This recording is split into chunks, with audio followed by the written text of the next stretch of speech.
Do you know AEC? AEC stands for Asean Economic Community.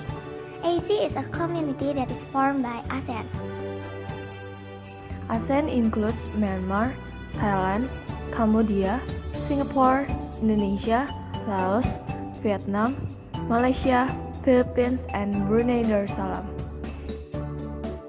You must be wondering what AEC really means, right? So let's go straight to the explanation. The AEC is the realization of the region's end goal of economic integration. It envisions ASEAN as a single market and production base, a highly competitive region with equitable economic development and fully integrated into the global economy. We will describe it in detail so you guys will understand. So what does it mean by a single market and production base? It means that AEC is to ensure a free flow of goods, services, investment, skilled labor, and the free flow of capital within ASEAN.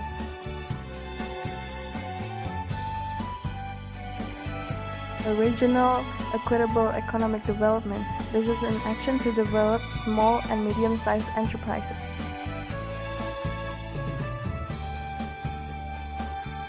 A highly competitive economic region is the action on competition policy, consumer protection, intellectual property rights, taxation, e-commerce, and infrastructure development so that ASEAN can be more competitive in the international market.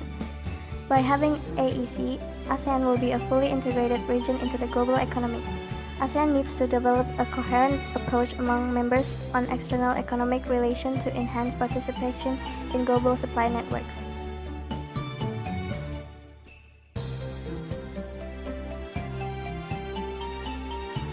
When was AEC established? It was established on the 31st December 2015.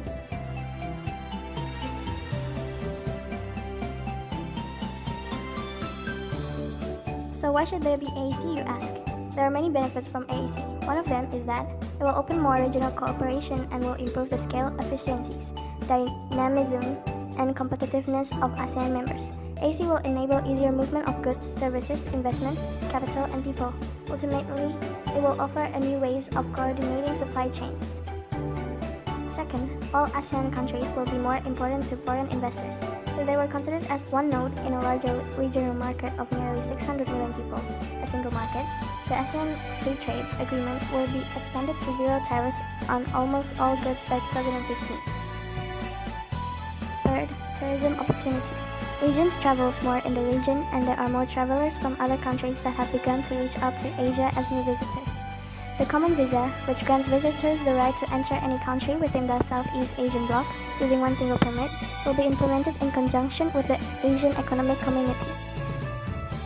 If ASEAN were one economy, it would be 7th largest in the world, with a combined gross domestic product of $2.4 trillion in 2030.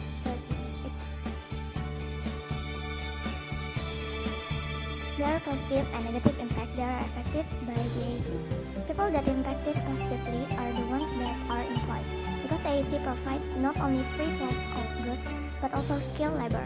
That means that have an easier access to finding work overseas.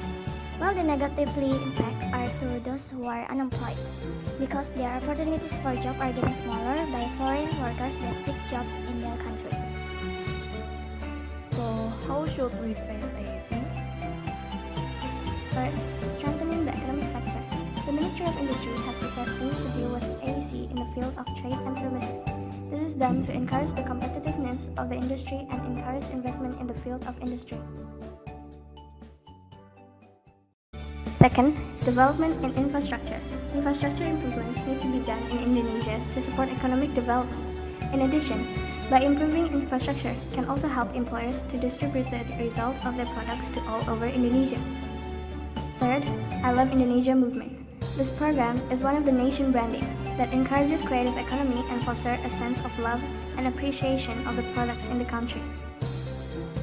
Fourth, strengthening small-medium enterprises. This is done in efforts to reduce poverty through the expansion of job opportunities and produce goods or services for export. Fifth, or lastly, improve the quality of human resources. This needs to be done in order to avoid a gap between the Indonesian labor and the labor of other ASEAN members countries. One way to improve the quality of human resources is through education, which the government will provide good quality education. So how are our opportunities in AEC? Can we dominate, or will we be dominated? Indonesia has high opportunities to win the competition in AEC. If all the strategies that are already being set goes well, it is not impossible for Indonesia to dominate in AEC.